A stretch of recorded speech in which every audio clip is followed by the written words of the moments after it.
ঢেকি স্বর্গত গেলেও ধান ভাঙ্গে মোর শান্তি আছে, মোর সুখ নাই শান্তি নাই কিছু নাই। হ্যাঁ পথে রেস্তোরাঁ রাখা আছে ভুলকা ভাজি খামো, তে নাও খাও।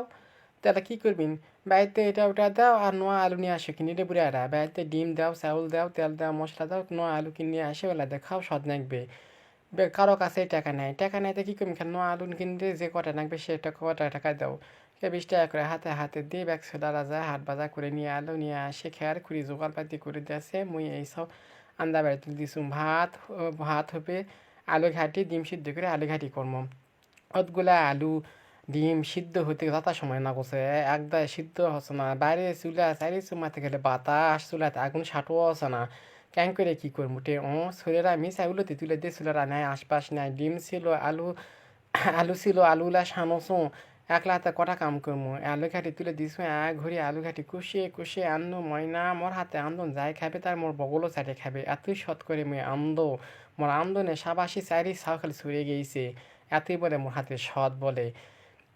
ব্যাকেই কবি মোর হাতে এতই আন্দোলন সদ, মোর হাতে এত আন্দোলন সদ। তে নাও বাবা খাবার চাইছিন খাও তোরা। এমন চাচা বেটা ভাইটাক মেয়ে বাবা কষ্ট দি বাবু বানা ব্যাটি করে দিলে তোর হাতে ব্যাটি করার সমান হয়। সে স্যাংরা বা পল্লীর মাপের মতন